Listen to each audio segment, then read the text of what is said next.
அருள்நாதர் இயேசு கிறிஸ்துவின் இனிய நாமத்தினாலே அனைவருக்கும் இக்கால வேளையிலே அன்பின் இனிய நல்வாழ்த்துக்களை தெரிவித்துக் கொள்கிறேன். இன்றைய திரு வார்த்தை நீதிமொழிகள் 25:22. கர்த்தர் உனக்கு பலனளிப்பார்.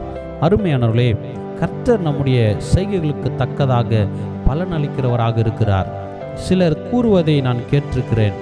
எவ்வளவுதான் பாடுபட்டாலும் கஷ்டப்பட்டாலும் பலனே இல்லை, எவ்வளவு சம்பாதித்தாலும் ஒரு பயனும் இல்லை, என்னதான் உண்மையாய் வாழ்ந்தாலும் உண்மையாய் பணியாற்றினாலும் பெயரே இல்லை, நான் எதிரியை உண்மையாய் நேசித்தாலும் அவர்களின் பகைமை மாறவே இல்லை, அன்பாய் பாசமாய் நேசமாய் இருந்தாலும் அவர்களின் உதடுகளின் கீழ் பாம்பின் விஷம் இருக்கிறது, எப்படிதான் வாழப்போகிறேன் என்று எனக்கே ஒன்றும் புரியவில்லை என்று இந்த வார்த்தையை கேட்டுக்கொண்டிருக்கும் அன்பு சகோதரனே, சகோதரியே, நீங்கள் படுகிற பிரயாசத்தின் பலனை கர்த்தர் கொடுப்பார்.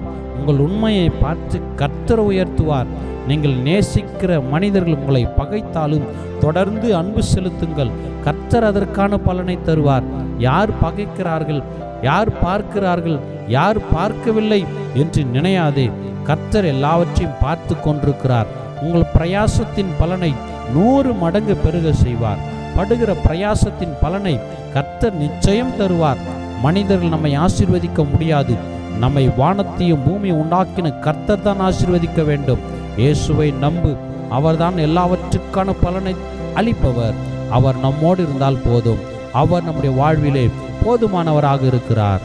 ஆமென்.